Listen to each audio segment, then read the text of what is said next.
कुछ दिनों पहले मेरे दिमाग में एक थ्योरी आई अवेंजर्स डूम्सडे को लेके। जहाँ इस मूवी को लेके कई सारी थ्योरीज और रिमर्स निकल के आ रहे हैं, तो मेरे दिमाग में एक थ्योरी जागी। देखो, मुझे नहीं पता ये थ्योरी कितनी सच होगी कितनी नहीं होगी, पर मेरा काम है कि तुम वीडियो के अंत तक बने रहो। मेरी वीडियो पे क्लिक करो, एटलीस्ट मैं कुछ तो जानकारी दे के ही जाऊंगा। फैन थ्योरी अगर हो सकता है पॉसिबल हो जाए तो मजा ही आ जाएगा। मैं तुम्हें बताने वाला हूँ पूरी वीडियो में हम लोग जान पाएंगे कि डूम का मोटिव क्या है, डूम कैसे स्टार्ट होगा, ये कैसे एंड होगी, जहाँ हमें डूम की स्टोरी भी देखने को मिलेगी और असल मायनों में चीजें हो क्या रही हैं। इसी के साथ इस वीडियो को स्टार्ट करते हैं। देखो, टाइम पहले जब मैंने बहुत सारी गणित लगाई और देखे कि हम लोगों को कौन कौन से अर्थ और कौन कौन सी टीमें इस दुनिया में दिखाई जाने वाली हैं, मतलब अवेंजर्स डूमसडे में हम लोग को क्या क्या देखने को मिलेगा। देखो, पिक्चर स्टार्ट होगी एंड गेम के। तुम्हें एक सीन याद है जहाँ पे पैगी कार्टर और कैप्टन अमेरिका साथ में डांस कर रहे होते हैं? उसी घर के उसी मोमेंट से स्टार्ट होगी, मुझे ऐसा लगता है पर्सनली। और वहाँ पे एंट्री होगी डूम की। ये पूरा सीक्वेंस 10 से 15 मिनट का होगा और भाई निस्संदेह बता रहा हूँ वो आके कैप्टन को मार डालेगा। और देखो इसके पीछे का रीजन क्या है, क्योंकि ब्रांच टाइमलाइन को प्रूव नहीं किया जा रहा है। लोग के अभी बैठा हुआ है ऊपर, ये एक अलग टाइमलाइन बन गई है। तो जब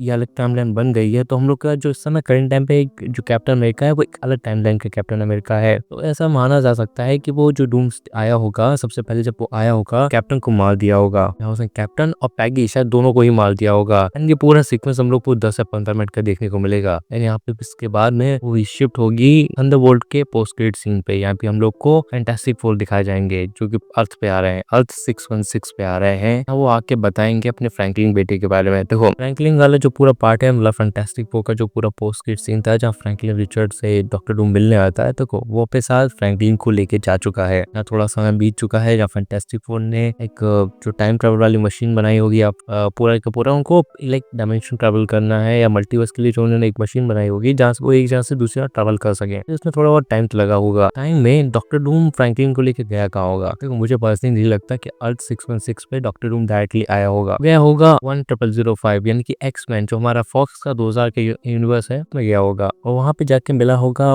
भाई चार्ल्स एक्जेवियर से। बता रहा हूँ ये पूरा का पूरा फाइट सीक्वेंस पे देखने को मिलेगा हम लोग को 10 से 15 मिनट का। भाई पूरा ऑरा फार्मिंग होगी यहाँ पे, जहाँ हमारा डूम जाएगा, भाई एक्समैन लड़ेगा, मारेगा, काटेगा और सिर्फ एक इंसान को छोड़ देगा, वो है चार्ल्स एक्जेवियर। मुझे लगता है चार्ल्स एक्जेवियर या फिर उसकी जो मशीन है जो लोगों के दिमागों में झांक सकती है, मुझे लगता है उन दोनों में से किसी एक चीज की उसकी जरूरत है। तो वो चार्ल्स को मनाएगा, अगर चार्ल्स नहीं मानेगा तो वो उसे मार डालेगा, उस मशीन पे हथिया लेगा, जहाँ वो अपनी साइंस टेक्नोलॉजी को लगा के उसे मल्टीवर्स तक लेके जाएगा। यहाँ पे वो मशीन से मल्टीवर्स तक के लोगों को पाएगा, मुझे ऐसा पर्सनली लगता है। एंड इसके बाद वो आएगा वापस, जहाँ फैंटास्टिक फोर तो मिल गए होंगे भाई हमारे थंडरबोल्ट्स की टीम के साथ। ये दोनों मिलकर भी मल्टीवर्स में ट्रैवल करने के लिए मशीन बनाएंगे। हो सकता हो जो रीड ने मशीन बनाई हो वो उतनी ज्यादा केपेबल या उतनी ज्यादा स्ट्रॉन्ग या बहुत ज्यादा एबिलिटी ना रखती हो कि वो अच्छे से और ट्रैवल कर सके। या हो सकता हो उन्हें लाते वक्त कई सारे चीजों में फॉल्ट आ जाए, तो वो जाएंगे टीम वकांडा से मिलने, यानी शूरी से मिलने। उसके बाद में team fantastic Avengers, team Wakanda ये साथ में आ जाएंगे। और हाँ, कुछ टाइम पहले र्यूमर्स निकल के आए थे कि जो शैंग-ची का कैरेक्टर है वो एक्समैन के साथ दिख सकता है। तो मुझे लगता है एक्समैन जो हम लोग को नए वाले भी एक्समैन देखने को मिल सकते हैं, पुराने वाले भी एक्समैन देखने को मिल सकते हैं।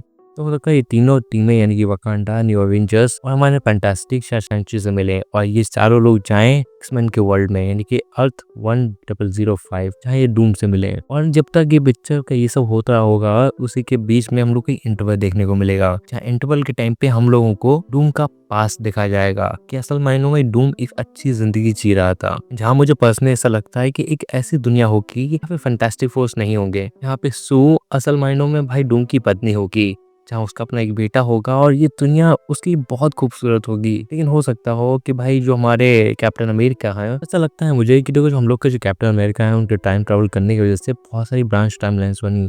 इसी वजह से इंकर्शन स्टार्ट हुआ और भाई डूम की जो दुनिया है वो पूरी की पूरी खत्म हो गई। जब डूम इन सब का पता लगाने के लिए निकला तो उसने मेन जड़ को ढूंढा और वो थे कैप्टन अमेरिका, जिसे वो सबसे पहले जाके मार देता है। अब उसके पास एक ही चीज बचती है, इन सबको ठीक करने का एक ऑप्शन, जहाँ वो इन सबको जरूर ढूंढेगा। देखो ये पिक्चर डूम की है, अंत जहाँ उसको बस अपनी फैमिली चाहिए। डायरेक्टर चाहता है कि हम लोग भाई जुड़ जाएं इमोशनली, तो वो भाई एक इमोशनल पॉइंट तो देगा ही डॉक्टर डूम को, ताकि भाई उसके पास सिंपैथी गेन करने का एक मौका हो। और देखो कई टाइम पहले जब इन सब की रूमर्स निकल के आ रहे थे कि रूसो ब्रदर्स फिर से वापस आएंगे अवेंजर्स डे को बनाने के लिए, अवेंजर्स सीक्रेट वॉर को बनाने के लिए, अवेंजर्स के नेक्स्ट पार्ट को बनाने के लिए, तो उन्हें एक बेहतरीन ओपनिंग चाहिए थी, एक ऐसी ओपनिंग जो भाई बिल्कुल फाड़ के रख दे। और देखो अगर तुम लोगों ने अवेंजर्स इन्फिनिटी वॉर देखी है और अवेंजर्स एंड गेम दोनों देख रखी है, तो तुम लोगों को पता होगा शुरुआत के 10 मिनट कितने इंपॉर्टेंट थे। इन्फिनिटी वॉर का अगर शुरुआत का 10 मिनट तुम देखने को निकलोगे तो भाई वो थैनोस आ चुका है, जहाँ तुमने रैग्नारोक में चीज़ों को दिखा दिया गया था। थॉर थैनोस आ चुका है, लोकी को मार दिया था, हल्क को उठा के फेंक दिया था और भाई थॉर भी वहीं पड़ा था, वो लाइक उसे उठा के स्पेस में फेंक दिया था। तो ओवरऑल तो वहाँ भी काफ़ी तगड़ा देखने को मिला था। इसके बाद अगर शिफ्ट किया जाए तो एंड गेम में भी शुरुआत के 10 मिनट में या 15 मिनट में ही हम लोग सिर्फ थैनोस की मौत देखते हैं। तो इसका मतलब तुम समझ रहे हो ना, जब भाई वो शुरुआत के 15 मिनट होंगे लोगों को हुक करने के लिए, बहुत बड़ा बॉम्ब गिरा सकते हैं कैप्टन अमेरिका को मार के, यानी कैप्टन अमेरिका पैगी दोनों को मार सकते हैं।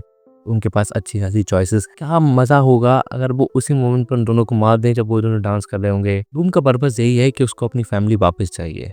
सीधी सी बात है, जो फैमिली कैप्टन अमेरिका के टाइम ट्रैवल वजह से ब्रांच टाइमलाइन क्रिएट हुई और उसकी फैमिली इंकर्जन की वजह से ख़त्म हो गई, उसको अपनी फैमिली वापस चाहिए। इसलिए वो दुनिया मल्टीवर्स में ट्रैवल करेगा। यहाँ अभी भी मेरे दिमाग में बहुत सारी चीज़ें हैं, इन सब का एंड कैसे होगा और भाई डूम को वो मशीन क्यों चाहिए, या डूम को भाई अपना बैटल वर्ल्ड क्रिएट करना है या अपनी फैमिली को वापस लेकर आना है। जहाँ डूम बहुत ज़्यादा पावरफुल होना चाहता है, या फिर हो सकता है उसको लोकी की जगह पे बैठना हो। पर अगर देखो तुम लोकी की जगह पे एक बार जाके बैठ गए तो तुम वहाँ से हिल नहीं सकते, तो कोई और आएगा अपनी रिस्पॉन्सिबिलिटी लेने, अपनी जिम्मेदारी लेने, तो तब वहाँ से तुम्हें हटा कर खुद बैठ सकता है।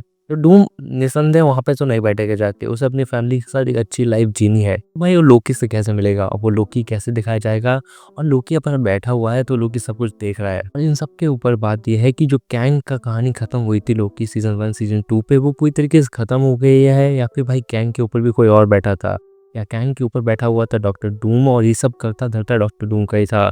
यहाँ पर देखो कैंग ने जो कहानी हम लोग को बताई थी कि भाई जब तुम मुझे मार दोगे तो मेरे मल्टीवर्स के और अवतार भी आएंगे, जो कि ऐसा होता भी है। तो देखो अभी तो उसके और अवतार आने बाकी हैं, और इन सब के ऊपर अगर कहीं बैठा हुआ डॉक्टर डूम है, भाई भयंकर बवाल करने वाला है। हो सकता है उसे लगा हो लोकी उसके लिए बहुत बड़ा खतरा है, तो इसलिए उसने लोकी को ही ऊपर बैठा दिया है। अब लोकी वहां से उठ कर कहीं जा नहीं सकता, तो उसके पास कई सारी चॉइसेस हैं बहुत कुछ करने की। मेरे दिमाग में अभी बहुत सारी थ्योरी सारी चीज़ें हैं जिन्हें मैं अभी लाइन से नहीं लगा पा रहा। मैं जानना चाहता हूँ कि और बेहतरीन क्या हो सकता है, और भी अच्छे तरीके की चीज़ों को रिफाइन करके मैं तुम्हें ज़रूर बताऊंगा। अभी के लिए मेरे पास जो किस्सा मैंने तुम्हें बता दिया है, बाकी मैं इसको और अच्छी डिटेल में नेक्स्ट वीडियो में बताऊंगा। अगर तुम्हें ये वीडियो अच्छी लगी हो या मेरा आइडिया समझ में आया हो तो प्लीज़ इस वीडियो को लाइक करना, इन चैनल को सब्सक्राइब करना। वीडियो देखने के लिए तुम्हारा थैंक यू।